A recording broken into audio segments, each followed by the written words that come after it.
Hi friends, welcome back to Shoba and Handcrafts. நாம இன்னைக்கு வந்து ஒரு ஏர் கிளிப் பண்ண போறோம். அதுக்கு வந்து பிளாஸ்டிக் வயர் வந்து 4.5 மீட்டர் எடுத்துக்கங்க.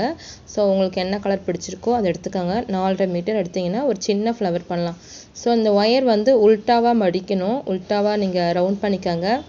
சோ உங்களுக்கு பாக்கும்போது தெரியும் உள்பக்கம் தான் வச்சு நம்ம மடிக்கிறோம். சோ உள்பக்கமா வச்சு நல்லா உங்க ஃபிங்கர் சைஸ் போதும் அந்த ரவுண்ட் சுத்தி எடுத்துக்கங்க. எடுத்துட்டு உல்டாவே வந்து நீங்க வயர் உள்பக்கமா விட்டு வெளிப்பக்கமா எடுக்கணும். எப்படி பண்றேன்னு பாருங்க. சோ அதாவது உள்பக்கம் தான் ஃபுல்லாவே இதுல வேலை நமக்கு. இதங்க உள்பக்கமா விட்டு வெளிய எடுத்துருங்க. இதே போல சுத்தி நீங்க பண்ணிக்கிட்டே வரணும். சோ அந்த வயர் ஃபுல்லா முடியற அளவுக்கு பண்ணணும். இது வந்து ஒரு ஃப்ளவர் மாதிரி இருக்கும். பார்க்க ரொம்ப அழகா இருக்கும். இதுல வந்து நீங்க அழகா சென்டரா பீட்ஸ் ஒட்டிட்டு அழகா நீங்க வந்து ஹேர் கிளிப்ல கூட ஒட்டிக்கலாம். பார்க்க ரொம்ப அழகா இருக்கும். உங்க Dressக்கு மேட்சா கூட பண்ணிக்கலாம். இது வந்து கிட்ஸ்க்கு ரொம்ப பிடிக்கும். பண்ணி பாருங்க. கண்டிப்பா உங்க வீட்ல இருக்கிற கிட்ஸ்க்கு என்ன Dressக்கு மேட்சா வேணுமோ அந்த கலர்ல வயர் எடுத்துட்டு நீங்க இது போல பண்ணி பாருங்க. நடுவுல பீட்ஸ் ஏதாவது ஸ்டோன் இருந்தா கூட ஒட்டிக்கங்க. ரொம்பவே அழகா இருக்கும். சோ நம்ம வந்து இது ஃபுல்லா முடிச்சிட்டு அதுக்கு அப்புறமா க்ளூ வச்சு அந்த கிளிப்ல வந்து நம்ம ஒட்டிக்கலாம். சோ கலர் உங்களோட சாய்ஸ். சோ வந்து வீடியோ ஃபுல்லா ஸ்கிப் பண்ணாம பாருங்க. கண்டிப்பா உங்களுக்கு பிடிக்கும்.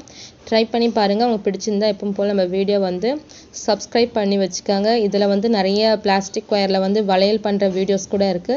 சோ ஃப்ளவர் வாஸ் இருக்கு. அப்புறம் நிறைய வீடியோஸ் இருக்கு. எல்லாமே உள்ள போய் செக் பண்ணி பாருங்க நம்ம சேனல்ல. அதுபோல உங்களுக்கு பிடிச்சிருந்தா Subscribe பண்ணி வச்சுக்கோங்க. உங்க ஃப்ரெண்ட்ஸ் எல்லாருக்கும் ஷேர் பண்ணுங்க. வீடியோ ஃபுல்லா ஸ்கிப் பண்ணாம பாருங்க. Thank you. Bye.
பண்ணுங்கள்.